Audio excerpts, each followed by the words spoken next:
just go back to General Peñas.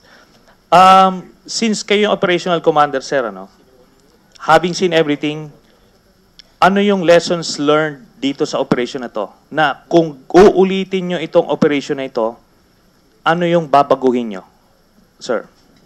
Your Honor, we would like really to work very closely with the Armed Forces of the Philippines on regards to this matter because this was already discussed after the Butig operation sometime in July 14 to 16 ng 2012. Nagkaroon po ng meeting yung DILG at saka yung PNP na magkaroon ng close coordination on matters sa operation ng mga ganito sa high-value targets.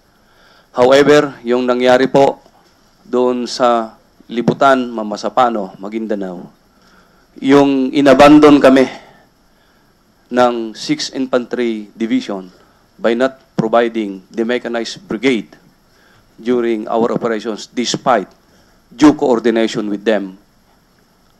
Napakasakit na pangyayari po yon.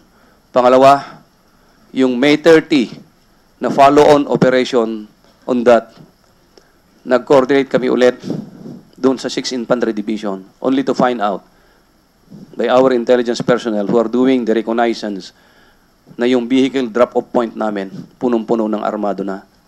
And on June 10, 2014, nag-conduct ng raid yung 6th Infantry Division at saka yung Mechanized Brigade without our knowledge in what coordination for us on the same target that we were doing operations. So in short, sir, kung gagawin niyang mga pagbabago na yan, ma-accomplish pa rin natin yung mission without the loss of the 44.